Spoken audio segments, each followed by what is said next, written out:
July 28, 2025 సంవత్సరం సోమవారం. ఈ వీడియోలో అనంతపురం టమాటా ధరలు అలాగే దిగుమతి ఎంత వచ్చింది అనే పూర్తి వివరాలు ఈ వీడియోలో తెలుసుకుందాం. ఇక వీడియోలోకి వెళ్ళే ముందు నిన్న నా ఛానల్ని 18 మంది సబ్స్క్రైబ్ చేసుకున్నారు, వాళ్ళకి స్పెషల్గా థ్యాంక్స్. ఇక ఈరోజు అనంతపురం టమోటా దిగుమతి చూసుకుంటే ఈరోజు అయితే భారీగానే వచ్చింది. ఈరోజు 2,56,000 క్రేట్లు అయితే రావడం జరిగింది. 2,56,000 బాక్సెస్ అనంతపురం టమోటా స్టాక్. ఇక ధరలు చూసుకుంటే ఇక్కడ 15 కేజీల బాక్సులు, మూడో రకం కాయలు 150 రూపాయల నుంచి ప్రారంభమై 200, 250, 300 వరకు అయితే పలికాయి.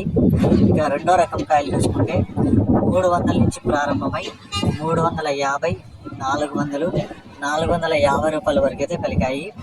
ఒకటో రకం కాయలు చూసుకుంటే 450 రూపాయల నుంచి ప్రారంభమై 500, 550 రూపాయల వరకు అయితే పలికాయి. ఇక టాప్ రేట్ చూసుకుంటే ఇప్పటి వరకు జరిగిన వేలం పాటల ప్రకారం అనంతపురంలో 600 టాప్ రేట్ పడింది.